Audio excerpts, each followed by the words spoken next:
యాక్చువల్గా అందరికీ నల్గొండ గద్దర్ గారిగానే ఫేమస్ అయినటువంటి మా నరసన్నని 2 మాటలు మా పిల్లల్ని అందరినీ దీవించాలి. మా రాంబాబు, మా రాంబాయి, మా రాజును కూడా బ్లెస్ చేసిపోవాలన్న. అక్క మొట్టమొదటిగా అక్క మీకు నేను పెద్ద ఫ్యాన్ అయిపోయానా. మనం చాలా మూవీ ఆడియో ఫంక్షన్లలో యాంకర్స్ని చూస్తాం. వాళ్ళంతా అంటే వాళ్ళు ఒక మోడ్రన్గా మాట్లాడతారు. మట్టి బిడ్డ ఏ మర్మం ఎరగక మట్టిలో పూసిన మందారంలో మా ముందు నిలబడి మన ఇంటి పక్కల ఏదో రామక్క లక్ష్మక్క మాట్లాడినట్టే మాట్లాడేవాక చాలా సంతోషం. మీలాంటి యాంకర్లు ఈరోజు మీ అందరి ముందు మీ అది రావడం చాలా సంతోషం. మరీ ముఖ్యంగా రాజు విడ్స్ రాంబాయి ఈ మూవీ ఈ సాంగ్ రిలీజ్ ఫంక్షన్కి నన్ను పిలవడం, నేను రావడం, మీ మధ్యకి రావడం చాలా సంతోషం. మిట్టపల్లి సురేందర్ అన్న, వేణువుడుగులన్న, మీరు రావాలి. ఎందుకంటే మీరు మట్టి గాయకులు. ఈ మట్టి ప్రేమను సినిమాని ఈ సాంగ్ లాంచింగ్ ఫంక్షన్కి మీరు రావాలని చెప్పినప్పుడు మనస్ఫూర్తిగా నేను రావడం జరిగిందన్న. అదే మాదిరిగా మిట్టపల్లి సురేందర్ మరీ ముఖ్యంగా ఈ సాంగ్ రాసినటువంటి రైటర్ గురించి మాట్లాడితే, ఈ సింగర్, నేను కూడా ఒక సింగర్గా నేను చెప్తా ఉన్నా, పాట పాడితే సింగరే గుర్తుంటాడు, మిట్టపల్లి రాస్తే మాత్రం రైటర్ గుర్తుంటాడు అందరికీ. అదే మిట్టపల్లి స్పెషల్ అని కూడా ఈ సందర్భంగా నేను గుర్తు చేస్తా ఉన్నా. మిట్టపల్లి ఈ సినిమాలో అన్ని పాటలు రాసిండని చెప్తున్నారు. ఒక పాట ఇట్లుంటే ఇంకా అన్ని పాటలు ఎట్లుంటాయో అనిపిస్తూ ఉంది నాకు. అన్ని బాగుంటాయి అనేటువంటి నమ్మకం మనకు ఉన్నదని కూడా ఈ సందర్భంగా గుర్తు చేసుకోవాలి. అదే మాదిరిగా సంగీత దర్శకులు మన సురేష్ బొబ్బిలి, పేరు చూస్తే బొబ్బిలి ఉంటుంది, కానీ ఆయన పసిపాప మనసున్నోడు, మంచి మనసున్నటువంటి మిత్రుడు, నా తమ్ముడు.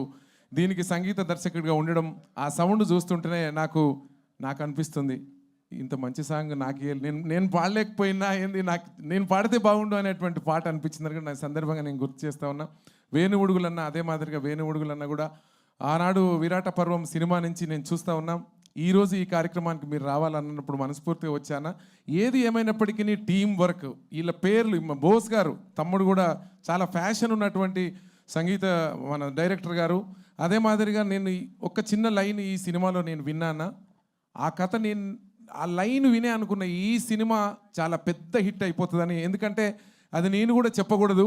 అంటే పేదవాళ్ళ ప్రేమల్లో అంటే ఈ హీరో హీరోయిన్ ఇప్పుడు రాజు కానీ రాంబాయి కానీ వీళ్ళు ఏదో పెద్ద ధనవంతుల పిల్లలు, బంగ్లాల కోటల్లో ఉన్న పిల్లలు గారు. ఈ సినిమాలో ఇందిరమ్మ హౌజులల్లో పుట్టిన ఆ బజార్లో ఈ పక్క వీధిలో రాజు రాంబాయి బతికేవాళ్ళు. అయినా పేదవాళ్ళ ప్రేమలో కూడా తండ్రులు పిల్లోడికి సెటిల్ కాకపోతే నా బిడ్డని నేను ఇంత మంచి రాంబాయిని నేను ఏనని చెప్పి ఆ తండ్రి అనడం అనేది జరిగింది అనిపిస్తుంది అన్న. నిజ జీవితంలో అది నాకు కూడా జరిగిందన్న. నేను చిన్నప్పుడు కారు డ్రైవర్గా ఉన్నని చెప్పేసి నాకు మామ వరుస ఉన్న నాకు పిల్లని ఇవ్వలే. అబ్బాయి ఏం చేస్తున్నట్టే డ్రైవర్కి ఏమి ఇష్టమయ్యా అనుకున్నారు. కానీ ఈ రోజుల్లో నేను టాప్ పొజిషన్కి వచ్చినప్పుడు అరే నేను మిస్ అయినా, ఇట్లంటోని మిస్ అయినా, ఇంత గొప్ప గాయకుని మిస్ అయినా అని అనుకుంటాడు. ఏదో ఒక రోజు మన రాజును చూసి కూడా అలా మామ అట్లా అనుకునే రోజు రావాలని మనస్ఫూర్తిగా నేను కోరుతా ఉన్నాను కూడా ఈ సందర్భంగా గుర్తు చేస్తూ. అదే మాదిరిగా మన మంచు మనోజ్ అన్న ఎక్కడ ఉంటే అక్కడ విజయం ఉంటుంది. కొంతమందికి మంచు ఒక పురుషుడు విజయం వెనక ఒక స్త్రీ హస్తం ఉంటుంది. ఆ స్త్రీనే మన మౌనిక మన మధ్యన ఉంది అని కూడా ఈ సందర్భంగా నేను గుర్తు చేస్తున్నా. కొంతమందికి ఎందుకు వస్తుందో కానీ లేటెస్ట్గా వస్తుంది. అన్నకు కూడా ఇప్పుడే, ఎందుకంటే తెలుగు ప్రజలందరూ కూడా ఈనాటి యూత్, మా ఇంట్లో నా బిడ్డలు 2 ఉంటారు. అన్న ఈరోజు మన మంచు మనోజ్ అన్న వస్తుండు, ఈ ఫంక్షన్కి నువ్వు తొందరగా పో అని చెప్పారు. కానీ నేను ముందే వచ్చిండు, అన్న లేటుగా వచ్చాడు, అది వేరు. అది చాలా సంతోషం.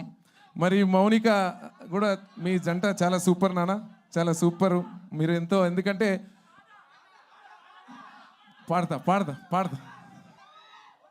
పాడతా మనోజ్ అన్న గురించి చెప్పితే మౌనిక కంట్లో కన్నీళ్ళు ఒలికిపోయినాయి. ఇట్లా ఉండాలి ప్రేమ అని కూడా ఈ సందర్భంగా గుర్తు చేస్తా ఉన్నా. ప్రేమ అంటే ఇట్లా ఉండాలి.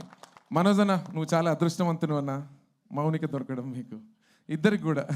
అదొకసారి గుర్తు చేస్తూ ఈ సినిమాలో మిట్టపల్లి సురేందర్ అన్న ప్రతి లైన్ కూడా అందరు రాస్తారు, కానీ పేపర్ చూడకుండా పాట మొత్తం పాడి వినిపించాడు. అది మనవాడి దమ్ము, మన మిట్టపల్లి సురేందర్ అంటే అది అని కూడా ఈ సందర్భంగా. మన మ్యూజిక్ డైరెక్టర్ తమ్ముడు కూడా ఎన్నో హిట్లు ఉన్నాయి. నాకే తెలియదు, నేను జర సినిమాల పట్ల కొంచెం చాలా తక్కువ అవగాహన ఉంటుంది. నాకే తెలియదు అన్ని హిట్లు ఉన్నాయని. ఆ హిట్లన్నీ నేను వింటుంటే ఇంత గొప్పవాడ మనోడు సురేష్ బొబ్బిలి అంటే అనుకున్నా. అదే మాదిరిగా పేరు పేరున పెద్దలందరికీ, పత్రికా విలేకరులందరికీ, వచ్చినటువంటి ఆడియన్స్ అన్నలకు తమ్ముళ్ళందరికీ పాట అంటే నేను ఏం పాటను పడాలి? ఈ సినిమాలో ఒక చిన్న హుక్ లైన్ ఒకటి మంచిది ఉంటుంది. రంబాయి నీ మీద నాకు మనసాయనే, సౌండ్. రంబాయి నీ మీద నాకు మనసాయనే, ఏనాడు నిన్ను వీడిపోని నీడనైతనే. రంబాయి నీ మీద నాకు మనసాయనే, ఏనాడు నిన్ను వీడిపోని నీడనైతనే. రంబాయి నీ మీద నాకు మనసాయనే, మదిలోన నిన్ను వీడిపోని నీడనైతనే. ఇంత గొప్ప పాట నాకు అనిపిస్తూ ఉంది ఈ మధ్యకాలంలో.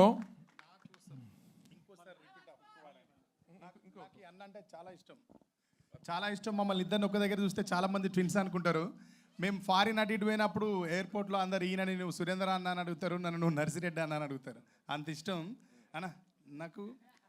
అన్న ఇంత పెద్ద లెజెండరీ సింగర్ అయి ఉండి మేము అడగంగానే మా కోసం ఇక్కడికి వచ్చినందుకు మిమ్మల్ని అందరినీ ఒకటే రిక్వెస్ట్ చేస్తున్నా. ఈ అన్నను అందరం అభినందించాలి కాబట్టి పాడుతున్నంతసేపు చప్పట్లు కొట్టున్నాను అన్న కోసం. ఇంతకంటే నేను ఏమి ఇవ్వలేను అన్న నీకు. Thank you. నాకు ఎందుకంటే గొప్ప గొప్ప పాటల్ని సమాజానికే ఇచ్చిన గొప్పవాడవు. ఓకే, నాకు ఎందుకంటే ఇందులో హుక్ లైన్ చాలా అద్భుతం.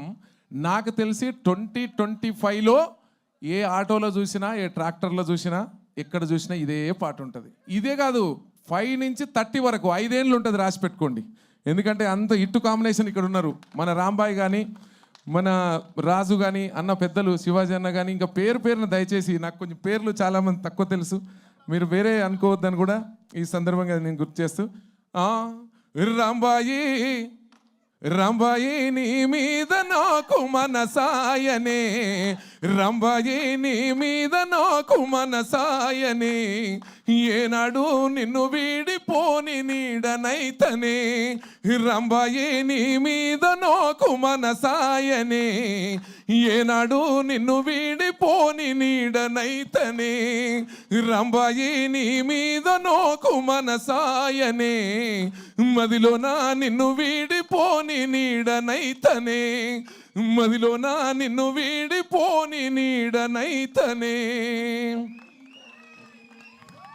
అంటే ఇది పేద ప్రేమ, అంటే 2 ఇందిరమ్మ ఇండ్ల మధ్యన కలిగిన లవ్ స్టోరీ. పేద ప్రేమ చాలా పవిత్రంగా ఉంటుంది, మీకు తెలుసు. ఇంకోటి నేను చెప్పను. Bye. Thank you so much అన్న. థ్యాంక్స్ ఎ లాట్ అన్న. ముందు వదిలేనా నువ్వా?